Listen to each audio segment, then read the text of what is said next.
Friends എല്ലാവർക്കും നമസ്കാരം. SP ഫോട്ടക്കിന്റെ പുതിയൊരു വീഡിയോയിലോട്ട്. ഇന്നത്തെ വീഡിയോയിൽ നമ്മൾ എന്താ പറയാൻ പോകുന്നതെന്ന് വെച്ചാൽ ഇന്നത്തെ മത്സരമാണ് നമ്മുടെ Mumbai Indians versus Sunrisers Hyderabad നമ്മളെ മത്സരത്തിന്റെ പ്രിവ്യൂസും പ്രഡിക്ഷൻസും ആണ്. നിങ്ങൾക്ക് വേണ്ടി ഒരുപാട് ടിപ്സും ട്രിക്സും ഞാൻ ഒരു വീഡിയോയിൽ ഇൻക്ലൂഡ് ചെയ്യുന്നുണ്ട്. വീഡിയോ മുഴുവനായിട്ട് തന്നെ കാണാൻ ശ്രമിക്കുക. അപ്പോൾ നമ്മുടെ മത്സരം നടക്കുന്നത് ഏപ്രിൽ 23 കൃത്യം 7:30 നമ്മുടെ രാജീവ് ഗാന്ധി ഇന്റർനാഷണൽ സ്റ്റേഡിയത്തിലാണ്. അതായത് SRHന്റെ ഹോം ഗ്രൗണ്ടിലാണ് ഈ ഒരു മാച്ച് നടക്കുന്നത്. സോ തീർച്ചയായിട്ടും SRH പ്ലേയേഴ്സിന് നല്ല രീതിയിൽ സപ്പോർട്ട് ഉള്ളതെന്ന കാര്യത്തിൽ ഷുവർ തന്നെയാണ്. ഇതൊരു ചെറിയ വീഡിയോ ആയിരിക്കും, പക്ഷേ ഒരുപാട് ഇൻഫർമേഷൻ നിങ്ങൾക്ക് തീർച്ചയായിട്ടും ഞാൻ പാസ് ചെയ്യുന്നുണ്ട്. സോ അതുപോലെ തന്നെ ഇതുവരെ നമ്മുടെ ടെലിഗ്രാം ഗ്രൂപ്പിലോട്ട് കയറി ജോയിൻ ചെയ്യാത്തവരാണെങ്കിൽ തീർച്ചയായിട്ടും ഒന്ന് കയറി ജോയിൻ ചെയ്യാൻ ശ്രമിക്കുക. കാരണം ഫൈനൽ ടീംസും കാര്യങ്ങളൊക്കെ നമ്മൾ ഇവിടെ ഷെയർ ചെയ്യാറുള്ളത്. ബാക്ക് ടു പ്രിവ്യൂലോട്ട് വരുന്ന സമയത്ത് നമ്മുടെ മത്സരം നടക്കുന്നത് രാജീവ് ഗാന്ധി ഇന്റർനാഷണൽ സ്റ്റേഡിയത്തിലാണ്. ഈ ഒരു പിച്ചിനെ പറ്റി പറയുന്ന സമയത്ത് നല്ല രീതിക്ക് ബൗളേഴ്സിനെയും ബാറ്റിങ്ങിനും സപ്പോർട്ട് ചെയ്യുന്ന ഒരു ഈക്വൽ ഒരു ന്യൂട്രൽ പിച്ചായിട്ടുള്ളൊരു ഗ്രൗണ്ടാണ് ഈ ഒരു പിച്ച് എന്ന് പറയുന്നത്. പിന്നെ അതുപോലെ തന്നെ സ്പിന്നേഴ്സിന് ഇവിടെ നല്ല വിക്കറ്റ്സ് കിട്ടാറുണ്ട്. അതുപോലെ തന്നെ മിഡിൽ ഓവേഴ്സിന് നല്ല രീതിക്ക് വിക്കറ്റ്സ് കിട്ടാറുള്ള ഒരു ഗ്രൗണ്ടാണ്. ഫാസ്റ്റ് ബോളേഴ്സിന് എസ്പെഷ്യലി സ്വിങ്ങും സീമും എറിയുന്ന ആൾക്കാർക്കും തീർച്ചയായിട്ടും നല്ല രീതിയിൽ ഇവിടെ ഇമ്പോർട്ടൻസ് ഉണ്ട്. ദെൻ ഞാൻ പറഞ്ഞില്ലേ, ഇതൊരു ബാലൻസ്ഡ് പിച്ചാണ്. സ്കിൽഫുൾ സ്പിന്നും അതുപോലെ തന്നെ സ്മാർട്ട് ബാറ്റിംഗ്, നല്ല രീതിയിൽ വിക്കറ്റ്സും റൺസും എടുക്കാൻ പറ്റുന്ന ഓപ്ഷൻസ് ആണ്. അതുപോലെ തന്നെ നല്ല പാർട്ട്ണർഷിപ്പ് ഉണ്ടെങ്കിൽ തീർച്ചയായിട്ടും നല്ലൊരു ഹൈ സ്കോറിംഗ് എടുക്കാൻ പറ്റുന്ന ഒരു വെന്യൂ കൂടിയാണിത്. അതുപോലെ തന്നെ ടോട്ടലി ഈ ഒരു ഗ്രൗണ്ടിൽ ഏകദേശം 82 മത്സരങ്ങളാണ് നടന്നിട്ടുള്ളത്. 37 പ്രാവശ്യം ഫസ്റ്റ് ബാറ്റിംഗ് വിൻ ചെയ്തിട്ടുണ്ട്, 43 പ്രാവശ്യം സെക്കൻഡ് ബാറ്റിംഗും വിൻ ചെയ്തിട്ടുണ്ട്. ആവറേജ് സ്കോർ എന്ന് പറഞ്ഞത് 175 റൺസ് എബോവ് ആണ് ആവറേജ് സ്കോറായിട്ട് കണക്കാക്കപ്പെടുന്നത്. സ്കോറിംഗ് പാറ്റേൺസ് നോക്കുന്ന സമയത്ത് 150 റൺസിന് താഴെ 35 മത്സരങ്ങൾ പോയിട്ടുണ്ട്. 150 169 ഇടയ്ക്ക് 13 മത്സരങ്ങളും 170 190 ഇടയ്ക്ക് 12 മത്സരങ്ങളും അതുപോലെ തന്നെ 190 എബോ 21 മത്സരങ്ങളും പോയിട്ടുണ്ട്. നമ്മുടെ ട്രാവിസ് ഹെഡും അതുപോലെ തന്നെ അഭിഷേക് ശർമ്മയും കൂടെ ഒരുപാട് ഹൺഡ്രഡ്സ് എടുത്ത പാർട്ട്ണർഷിപ്പ് 100 എടുത്ത ഒരുപാട് മാച്ചസ് ഈ ഒരു ഗ്രൗണ്ടിലുണ്ട്. നല്ല രീതിക്ക് റെക്കോർഡ്സുള്ള പ്ലെയറാണ് രണ്ടുപേരും. അതുപോലെ തന്നെ ഈ ഒരു വെന്യൂവിൽ നടന്ന മത്സരങ്ങളിൽ ഏകദേശം ഫാസ്റ്റ് ബോളേഴ്സിന് 467 വിക്കറ്റും സ്പിന്നേഴ്സിന് 198 വിക്കറ്റ്സുമാണ് കിട്ടിയിരിക്കുന്നത്. കൂടുതൽ വിക്കറ്റ്സ് കിട്ടുന്നത് ഫാസ്റ്റ് ബോളേഴ്സിന് തന്നെയാണ്. ഓക്കെ, പേസ് ബോളേഴ്സിന് നല്ല രീതിയിൽ വിക്കറ്റ്സ് കിട്ടാറുണ്ട് ഇവിടെ. അതൊരു മെയിനായിട്ട് നോക്കേണ്ട ഒരു കാര്യം തന്നെയാണ്. ഇനി നമ്മൾ പ്ലെയേഴ്സിൻ്റെ സ്റ്റാറ്റ്സ് ആണ് പറയാൻ പോകുന്നത്. അതിന് മുന്നേ എനിക്ക് രണ്ട് ആപ്ലിക്കേഷൻസ് പരിചയപ്പെടുത്തി തരാറുണ്ട്. First of all Kubera fantasy എന്ന് പറഞ്ഞാൽ കിഡിലനായിട്ടുള്ള ഒരു ആപ്ലിക്കേഷനാണ്. ഈ ഒരു ആപ്ലിക്കേഷനെ പറ്റി പറയുന്ന സമയത്ത് നമുക്കിവിടെ നോർമലായിട്ടുള്ള ഡ്യുവോ എന്ന് പറഞ്ഞൊരു ഓപ്ഷൻ കാണാൻ പറ്റും. മാച്ച് എടുത്തു കഴിഞ്ഞാൽ ഇവിടെ 5 പ്ലെയേഴ്സ് ഉണ്ടാവും. ആരായിരിക്കും നന്നായി കളിക്കാമെന്ന് നമ്മൾ ജസ്റ്റ് പ്രെഡിക്റ്റ് ചെയ്താൽ മതി. ഇപ്പോൾ ഇതിൽ ഒരുപാട് ഓപ്ഷൻസ് ഉണ്ടല്ലോ, ഇതിൽ ആരാണ് നന്നായി കളിക്കാമെന്ന് നമ്മൾ പ്രെഡിക്റ്റ് ചെയ്താൽ മതി. ഇപ്പോൾ നിങ്ങൾക്ക് കരുൺ നായരാണ് നന്നായി കളിക്കാൻ തോന്നുന്നത് വെച്ചാൽ കരുൺ നായറിനെ എടുത്തു. നമ്മൾ ഓപ്പോണൻറ്റ് KL രാഹുലിനെ എടുത്തു. നമ്മൾ പിക്ക് ചെയ്ത കരുൺ നായറാണ് ഏറ്റവും കൂടുതൽ പോയിന്റ് എടുത്തതെന്ന് വെച്ചിട്ട് നമ്മൾ പിന്നെ ഇത്രയുള്ള അങ്ങനെ സിമ്പിളായിട്ട് ക്യാഷ് ഏൺ ചെയ്യാൻ പറ്റുന്ന ഓപ്ഷനാണ് ഈ ഒരു ആപ്ലിക്കേഷനിലുള്ളത്. സോ മസ്റ്റായിട്ട് ട്രൈ ചെയ്ത് നോക്കേണ്ട ഒരു ആപ്ലിക്കേഷൻ കൂടെയാണ്. ഡ്യുവോ പ്രോ എന്ന് പറഞ്ഞൊരു സംഭവമുണ്ട്. ഇതെന്താണെന്ന് വെച്ച് കഴിഞ്ഞാൽ ഒരു 2 സെറ്റ് പ്ലെയേഴ്സിനെ ചൂസ് ചെയ്യാൻ പറ്റുന്നത്. ഇപ്പോൾ നമ്മുടെ KL രാഹുലിനെ എടുക്കാം, അതുപോലെ തന്നെ ഓപ്പോസിറ്റ് ബോളേഴ്സിൽ നിന്നും ഒരാളെ എടുക്കുക. അപ്പോൾ ആരായിരിക്കും നന്നായി വിക്കറ്റ്സ് എടുക്കാൻ ചാൻസ് ഉള്ള അവരെ നമുക്ക് എടുക്കാം. ഓക്കെ, ജസ്റ്റ് നമ്മളിവിടെ ജോയിൻ ആയി. ഇതുപോലെ തന്നെ നമ്മുടെ ഓപ്പോസിറ്റ് ആൾ വരും, നമ്മൾ പിക്ക് ചെയ്ത ആളെ കൂടുതൽ പോയിന്റ് എടുത്തെന്ന് വെച്ചാൽ നമ്മൾ വിൻ ആവും. ഇങ്ങനെ സിമ്പിളായിട്ട് ക്യാഷ് ഏൺ ചെയ്യാൻ പറ്റുന്ന കിഡിലൻ ഓപ്ഷനാണ് നമ്മുടെ കുബേര ഫാൻറ്റസി. അതുപോലെ തന്നെ തീർച്ചയായിട്ടും നിങ്ങൾ ട്രൈ ചെയ്ത് നോക്കേണ്ട നമ്മുടെ മൈ മാസ്റ്റർ എന്ന ആപ്ലിക്കേഷനാണ്. ഈ ഒരു ആപ്പിനെ പറ്റി പറയുകയാണെങ്കിൽ ഡെയിലി 1 lakh rupees ഇവർ കൊടുക്കുന്നത്. അപ്പോൾ നമ്മളിവിടെ ഇന്നത്തെ നമ്മുടെ മുംബൈ SRH മാച്ച് എടുത്തു കഴിഞ്ഞാൽ ഇവിടെ ഫ്രീ എന്ന് പറഞ്ഞ് കാണാൻ പറ്റും. ഈ ഫ്രീ എന്ന് പറഞ്ഞാൽ ഫസ്റ്റ് വന്നതിന് 20,000, സെക്കൻഡ് വന്നാൽ 10,000, തേർഡ് വന്നാൽ 5,000, അങ്ങനെയൊക്കെയാണ് ക്യാഷ് പ്രൈസും കാര്യങ്ങളൊക്കെ കൊടുക്കുന്നത്. സോ നിങ്ങളൊരു ടീം ഇട്ട് ഇതങ്ങനെ ജസ്റ്റ് സിമ്പിളായിട്ട് ഒരൊറ്റ രൂപ കൂടെ കൊടുക്കാതെ നിങ്ങൾക്ക് ജോയിൻ ആകാൻ പറ്റുന്ന ഒരു കിഡിലനായിട്ടുള്ള ആപ്ലിക്കേഷനാണ് നമ്മുടെ മൈ മാസ്റ്റർ 11. അതുപോലെ തന്നെ എൻട്രി ഫീസ് കുറവുള്ള ഒരു ആപ്ലിക്കേഷൻ കൂടെയാണ്. സോ തീർച്ചയായിട്ടും ഈ ആപ്ലിക്കേഷൻസ് ട്രൈ ചെയ്ത് നോക്കാം. നമ്മുടെ ഡിസ്ക്രിപ്ഷൻ ബോക്സിൽ ലിങ്ക് ഉണ്ട്. ബാക്ക് ടു പ്ലെയേഴ്സിൻ്റെ സ്റ്റാറ്റ്സിലോട്ട് വരുന്ന സമയത്ത് സൺറൈസേഴ്സ് ഹൈദരാബാദിൻ്റെ പ്ലെയേഴ്സിൻ്റെ സ്റ്റാറ്റ്സ് ആണ് നമ്മൾ ആദ്യം തന്നെ പറയാൻ പോകുന്നത്.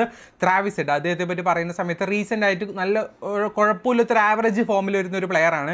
ഈ ഒരു ഗ്രൗണ്ടിൽ അദ്ദേഹം 459 റൺസ് എടുത്തിട്ടുണ്ട്. അതുപോലെ തന്നെ അഗേൻസ്റ്റ് മുംബൈ ഇന്ത്യൻസും ആയിട്ട് 187 റൺസും അദ്ദേഹം എടുത്തിട്ടുണ്ട്. അഭിഷേക് ശർമ്മയാണെങ്കിലും നല്ല രീതിയിൽ റൺസ് സ്കോർ ചെയ്യുന്ന ഒരു പ്ലെയറാണ്. ലാസ്റ്റത്തെ മുന്നത്തെ മാച്ചിൽ 141 റൺസ് എടുത്ത ഒരു പ്ലെയർ കൂടെയാണ്. ഈ ഒരു ഗ്രൗണ്ടിൽ അദ്ദേഹം 513 റൺസാണ് എടുത്തിട്ടുള്ളത്. മുംബൈ ഇന്ത്യൻസിന് അഗേൻസ്റ്റ് ആയിട്ട് 186 റൺസും എടുത്തിട്ടുണ്ട്. ഇഷാൻ കിഷൻ ആണെങ്കിലും അദ്ദേഹം ഈ ഒരു ഗ്രൗണ്ടിൽ 9 മത്സരം കളിച്ച് 253 റൺസ് എടുത്തിട്ടുണ്ട്. അഗേൻസ്റ്റ് മുംബൈ ഇന്ത്യൻസുമായിട്ട് 61 റൺസ് മാത്രമേ എടുക്കാൻ സാധിച്ചിട്ടുള്ളൂ. നിതീഷ് കുമാർ റെഡ്ഡി, അദ്ദേഹത്തെ പറ്റി പറയുന്ന സമയത്ത് റീസെൻ്റ് ആയിട്ട് കുറച്ച് ഫോം ഔട്ട് ആയ ഒരു പ്ലെയറാണ്. ഈ ഒരു വെന്യൂവിൽ 7 മത്സരം കളിച്ച് 233 റൺസ് എടുത്തിട്ടുണ്ട്. അഗേൻസ്റ്റ് മുംബൈ ഇന്ത്യൻസ് ആയിട്ട് 3 മത്സരം കളിച്ച് 39 റൺസ് എടുത്തിട്ടുള്ളൂ. ഹെൻറിസ് ക്ലേസൺ, അദ്ദേഹത്തെ പറ്റി പറയുമ്പോൾ റീസെൻ്റ് നല്ലൊരു പെർഫോമൻസ് ആണ്. മിനിമം ഡ്രീം ടീമിൽ കയറുന്ന ഒരു പ്ലെയറാണ്. ഈ ഒരു ഗ്രൗണ്ടിൽ 14 ഇന്നിംഗ്സ് കളിച്ചിട്ട് 543 റൺസ് എടുത്തിട്ടുണ്ട്. പെർ മാച്ച് അദ്ദേഹത്തിന് 54 റൺസാണ് ആവറേജ് സ്കോർ. അഗേൻസ്റ്റ് മുംബൈ ഇന്ത്യൻസുമായിട്ട് 6 മത്സരം കളിച്ച് 173 റൺസും അദ്ദേഹം സ്കോർ ചെയ്തിട്ടുണ്ട്. പിന്നെ അൻകിറ്റ് വർമ്മ, അദ്ദേഹത്തെ പറ്റി പറയുന്ന സമയത്ത് അദ്ദേഹം 3 ഇന്നിംഗ്സ് ഒരു ഗ്രൗണ്ടിൽ കളിച്ച് 61 റൺസ് ആയിട്ടുള്ളൂ. അഗേൻസ്റ്റ് മുംബൈ ഇന്ത്യൻസ് ആയിട്ട് വലിയ റെക്കോർഡ്സ് ഒന്നും ഇല്ലാത്ത പ്ലെയറാണ്. പാറ്റ് കുമിൻസ് ആണെങ്കിൽ അദ്ദേഹം ഈ ഒരു ഗ്രൗണ്ടിൽ കളിച്ച് 71 റൺസും 11 വിക്കറ്റ്സും എടുത്തിട്ടുണ്ട്, അതും 11 ഇന്നിംഗ്സിലൂടെ. അതുപോലെ തന്നെ അഗേൻസ്റ്റ് മുംബൈ ഇന്ത്യൻസ് ആയിട്ട് 10 മത്സരം കളിച്ചിട്ട് 199 റൺസും 15 വിക്കറ്റും അദ്ദേഹം നേടിയിട്ടുണ്ട്. ഹർഷൽ പട്ടേലിനെ പറ്റി പറയുന്ന സമയത്ത് ഈ ഗ്രൗണ്ടിൽ 8 മത്സരം കളിച്ച് 10 വിക്കറ്റും അഗേൻസ്റ്റ് മുംബൈ ഇന്ത്യൻസ് ഒരു 15 ഇന്നിംഗ്സ് കളിച്ച് 25 വിക്കറ്റ് നേടിയ ഒരു പ്ലെയറാണ്. മുഹമ്മദ് ഷമി ആണെങ്കിലും ഈ ഒരു ഗ്രൗണ്ടിൽ 7 മത്സരം കളിച്ച് 8 വിക്കറ്റും അതുപോലെ തന്നെ അഗേൻസ്റ്റ് മുംബൈ ഇന്ത്യൻസുമായിട്ട് 15 മത്സരം കളിച്ച് 14 വിക്കറ്റ് നേടിയിട്ടുണ്ട്. അതുപോലെ തന്നെ ഇഷാൻ മല്ലിംഗ, അദ്ദേഹത്തെ പറ്റി പറയുന്ന സമയത്ത് ഈ ഒരു ഗ്രൗണ്ടിൽ ഒരു മത്സരം കളിച്ചാൽ 2 വിക്കറ്റ് എടുത്ത ഒരു പ്ലെയറാണ്. അഗേൻസ്റ്റ് മുംബൈ ഇന്ത്യൻസായിട്ട് ഒരു മത്സരം കളിച്ച് 2 വിക്കറ്റ്, ആ ഒരു മത്സരം തന്നെയാണ് ഈ ഒരു ഗ്രൗണ്ടിൽ അല്ല വേറൊരു മത്സരത്തിൻ്റെ റെക്കോർഡ്. ഓക്കെ, ജയദേവ് ഉദ്ദനക്കണ്ട്, അദ്ദേഹത്തെ പറ്റി പറയുമ്പോൾ ഈ ഒരു ഗ്രൗണ്ടിൽ അദ്ദേഹം 11 ഇന്നിംഗ്സ് കളിച്ച് 17 വിക്കറ്റ് നേടിയിട്ടുണ്ട്. അഗേൻസ്റ്റ് മുംബൈ ഇന്ത്യൻസ് ആയിട്ട് 15 ഇന്നിംഗ്സ് കളിച്ചിട്ട് 16 വിക്കറ്റ് നേടിയ ഒരു പ്ലെയറാണ് സേഷൻ അൻസാരി. അദ്ദേഹത്തെ പറ്റി പറയുമ്പോൾ ഈ ഒരു ഗ്രൗണ്ടിൽ കളിച്ച് വിക്കറ്റ്സ് കാര്യങ്ങളൊന്നും എടുത്തില്ല. അഗേൻസ്റ്റ് മുംബൈ ഇന്ത്യൻസ് ആയിട്ട് വലിയ റെക്കോർഡ്സ് ഇല്ലാത്ത ഒരു പ്ലെയറാണ്. അതുപോലെ തന്നെ മുംബൈ ഇന്ത്യൻസിൻ്റെ പ്ലെയേഴ്സിനെ പറ്റി നോക്കുന്ന സമയത്ത് നമ്മുടെ രോഹിത് ശർമ്മ നല്ല ഫോമിൽ നിൽക്കുന്ന ഒരു പ്ലെയറാണ്. അദ്ദേഹത്തിൻ്റെ ഗ്രാഫ് ഇങ്ങനെ കൂടുന്നതാണ്. സോ എന്തായാലും അദ്ദേഹത്തെ ടീമിൽ കൊണ്ടുവരിക. ഈ ഒരു ഗ്രൗണ്ടിൽ 15 ഇന്നിംഗ്സ് കളിച്ച് 520 റൺസും അഗേൻസ്റ്റ് SRH ആയിട്ട് 24 ഇന്നിംഗ്സ് കളിച്ച് 465 റൺസുമാണ് എടുത്തുള്ളത്. റിയാൻ റിക്കറ്റൺ, അദ്ദേഹത്തെ പറ്റി പറയുന്ന സമയത്ത് ഈ ഒരു ഗ്രൗണ്ടിൽ കളിച്ചില്ല. അഗേൻസ്റ്റ് SRH ആയിട്ട് ഒരു മത്സരം കളിച്ച് 31 റൺസ് എടുത്തിട്ടുണ്ട്. വിൽ ജാക്സ് ആണെങ്കിൽ അദ്ദേഹത്തെ പറ്റി പറയുമ്പോൾ ഈ ഒരു ഗ്രൗണ്ടിൽ ഒരു മത്സരം കളിച്ചിട്ട് 6 റൺസ് എടുത്തുള്ള ഒരു വിക്കറ്റ് എടുത്തിട്ടുണ്ട്. അഗേൻസ്റ്റ് SRH ആയിട്ട് 3 ഇന്നിംഗ്സ് കളിച്ച് 51 റൺസ് 3 വിക്കറ്റുമാണ് നേടിയിട്ടുള്ളത്. ബെവോൺ ജേക്കബ്, അദ്ദേഹം നല്ലൊരു പെർഫോമൻസ് ചെയ്യുന്ന ഒരു പ്ലെയറാണ്. ഇതുവരെ ഈ മുംബൈക്ക് വേണ്ടി കളിച്ചിട്ടില്ല. അഗേൻസ്റ്റ് SRH ആയിട്ട് വലിയ റെക്കോർഡ്സ് ഇല്ലാത്ത ഒരു പ്ലെയറാണ്. സൂര്യകുമാർ യാദവ്, അദ്ദേഹം ലാസ്റ്റ് മത്സരം നല്ലൊരു പെർഫോമൻസ് ആയിരുന്നു. രോഹിത് ശർമ്മ അദ്ദേഹത്തിൻ്റെ ഒരു പാർട്ട്ണർഷിപ്പ് അടിപൊളിയായിരുന്നു. അതുപോലെ തന്നെ ഈ ഒരു ഗ്രൗണ്ടിൽ 4 മത്സരം കളിച്ച് 57 റൺസ് എടുത്തില്ല. അഗേൻസ്റ്റ് SRH ആയിട്ട് 18 ഇന്നിംഗ്സ് കളിച്ച് 460 റൺസ് കൊടുത്തിട്ടുണ്ട്. തിലക് വർമ്മയാണെങ്കിൽ നല്ല ഫോമിൽ നിൽക്കുന്ന ഒരു പ്ലെയറാണ്. ഈ ഒരു ഗ്രൗണ്ടിൽ 2 മത്സരം കളിച്ചുള്ള 101 റൺസ് എടുത്തിട്ടുണ്ട്. അഗേൻസ്റ്റ് SRH ആയിട്ട് 5 ഇന്നിംഗ്സ് കളിച്ച് 167 റൺസ് എടുത്തിട്ടുണ്ട്. പെർ മാച്ച് 55 റൺസ് ആവറേജ് ഉണ്ട്. ഹർദിക് പാണ്ഡ്യ ആണെങ്കിൽ റീസെന്റ് നല്ല ഫോമിൽ നിൽക്കുന്ന ഒരു പ്ലെയറാണ്. ഈ ഒരു ഗ്രൗണ്ടിൽ 6 മത്സരം കളിച്ച് 81 റൺസും 1 വിക്കറ്റുമാണ് നേടിയിട്ടുള്ളത്. അഗേൻസ്റ്റ് SRH ആയിട്ട് 15 ഇന്നിംഗ്സ് കളിച്ചിട്ട് 219 റൺസും 11 വിക്കറ്റ് നേടിയിട്ടുണ്ട്. നമാൻദീർ, അദ്ദേഹത്തെ പറ്റി പറയുമ്പോൾ ഈ ഒരു ഗ്രൗണ്ടിൽ ഒരു മത്സരം കളിച്ചുള്ള 30 റൺസ് എടുത്തുള്ളൂ. അഗേൻസ്റ്റ് SRH ആയിട്ട് 3 മത്സരം കളിച്ച് 30 റൺസ് എടുക്കാൻ സാധിച്ചുള്ളൂ. മിച്ചൽ സാന്തർ, അദ്ദേഹത്തെ പറ്റി പറയുന്ന സമയത്ത് വലിയ റെക്കോർഡ്സിൽ അഗേൻസ്റ്റ് SRH ആയിട്ട് 2 ഇന്നിംഗ്സ് കളിച്ച് 1 വിക്കറ്റ് നേടിയിട്ടുള്ളൂ. അതുപോലെ തന്നെ ദീപക് ചഹാർ ആണെങ്കിൽ ഈ ഒരു ഗ്രൗണ്ടിൽ 4 മത്സരം കളിച്ച് 8 വിക്കറ്റ് നേടിയ ഒരു പ്ലെയറാണ്. അഗേൻസ്റ്റ് SRH ആയിട്ട് 13 ഇന്നിംഗ്സ് കളിച്ച് 10 വിക്കറ്റ് നേടിയിട്ടുള്ളൂ. ജാസ്പ്രീത് ബുംറ 8 ഇന്നിംഗ്സ് ഈ ഒരു ഗ്രൗണ്ടിൽ കളിച്ച് 8 വിക്കറ്റ് നേടിയിട്ടുണ്ട്. അഗേൻസ്റ്റ് SRH ആയിട്ട് കളിച്ച് 16 മത്സരം കളിച്ചിട്ട് 18 വിക്കറ്റ് നേടിയിട്ടുണ്ട്. ട്രെന്റ് ബോൾട്ട് ആണെങ്കിൽ 5 ഇന്നിംഗ്സ് ഈ ഒരു ഗ്രൗണ്ടിൽ കളിച്ച് 3 വിക്കറ്റാണ് നേടിയിട്ടുള്ളത്. അഗേൻസ്റ്റ് SRH ആയിട്ട് 13 ഇന്നിംഗ്സ് കളിച്ച് 17 വിക്കറ്റ് നേടിയിട്ടുണ്ട് കേട്ടോ. അതുപോലെ തന്നെ കരൺ ശർമ്മയെ പറ്റി പറയുന്ന സമയത്ത് അദ്ദേഹം ഈ ഒരു ഗ്രൗണ്ടിൽ 21 മത്സരം കളിച്ച് 86 റൺസ് 14 വിക്കറ്റ് നേടിയിട്ടുണ്ട്. അഗേൻസ്റ്റ് SRH ആയിട്ട് 7 ഇന്നിംഗ്സ് കളിച്ച് 7 വിക്കറ്റ് നേടിയിട്ടുള്ളൂ. അശ്വനി കുമാർ, അദ്ദേഹത്തെ പറ്റി പറയുമ്പോൾ വലിയ റെക്കോർഡ്സ് ഇല്ല അഗേൻസ്റ്റ് ആയിട്ടൊന്നും. ഇതുവരെ നമ്മുടെ മുംബൈയും അതുപോലെ തന്നെ SRHും തമ്മിൽ 24 മത്സരം കളിച്ചിട്ട് അതിൽ 10 എണ്ണം SRHും 14 എണ്ണം മുംബൈയാണ് വിൻ ചെയ്തത്.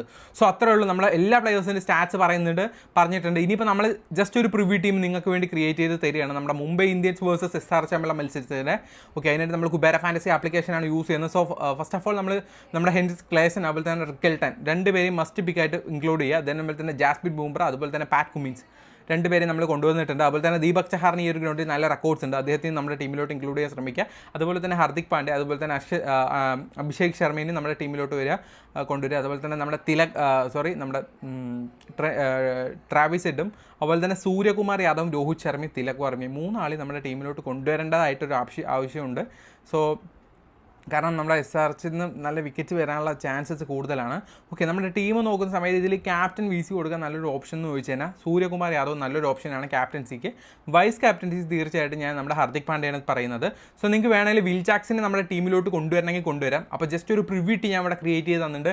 ക്ലേസൺ, റിക്കൽട്ടൺ അതുപോലെ തന്നെ രോഹിത് ശർമ്മ, സൂര്യകുമാർ യാദവ്, ട്രാവിസ് ഹെഡ്, തിലക് വർമ്മ, ഹർദിക് പാണ്ഡ്യ, അഭിഷേക് ശർമ്മ അതുപോലെ തന്നെ പാറ്റ് കുമിൻസ്, ജാസ്പ്രീത് ബുംറ, ദീപക് ചഹാർ ഇത്രയും പേരെ നമ്മുടെ ടീമിലുള്ളൂ. ജസ്റ്റ് ഒരു പ്രിവ്യൂ ടീമാണ്. ഫൈനൽ ടീംസും കാര്യങ്ങളൊക്കെ നമ്മുടെ ടെലിഗ്രാം ഗ്രൂപ്പിൽ അപ്ലോഡ് ചെയ്യും. ടെലിഗ്രാം ഗ്രൂപ്പിൽ ജോയിൻ ചെയ്യാത്തവരാണെങ്കിൽ തീർച്ചയായിട്ടും കയറി ജോയിൻ ചെയ്യുക. അവിടെയാണ് നമ്മൾ ഫൈനൽ ടീംസും കാര്യങ്ങളൊക്കെ ഷെയർ ചെയ്യാറുള്ളൂ കേട്ടോ. മസ്റ്റായിട്ട് കയറി ജോയിൻ ചെയ്യുക. അടുത്ത വീഡിയോമേ കാണുന്നവർ എല്ലാവർക്കും ഗുഡ് ബൈ. വീഡിയോ കുറച്ച് ഫാസ്റ്റായി എന്നറിയാം, ക്ഷമിക്കണം. എന്തെങ്കിലും മനസ്സിലാവാത്തുണ്ടെങ്കിൽ കമൻറ്റായി ചോദിക്കുക, റീപ്ലൈ തരുന്നതായിരിക്കും. Good bye.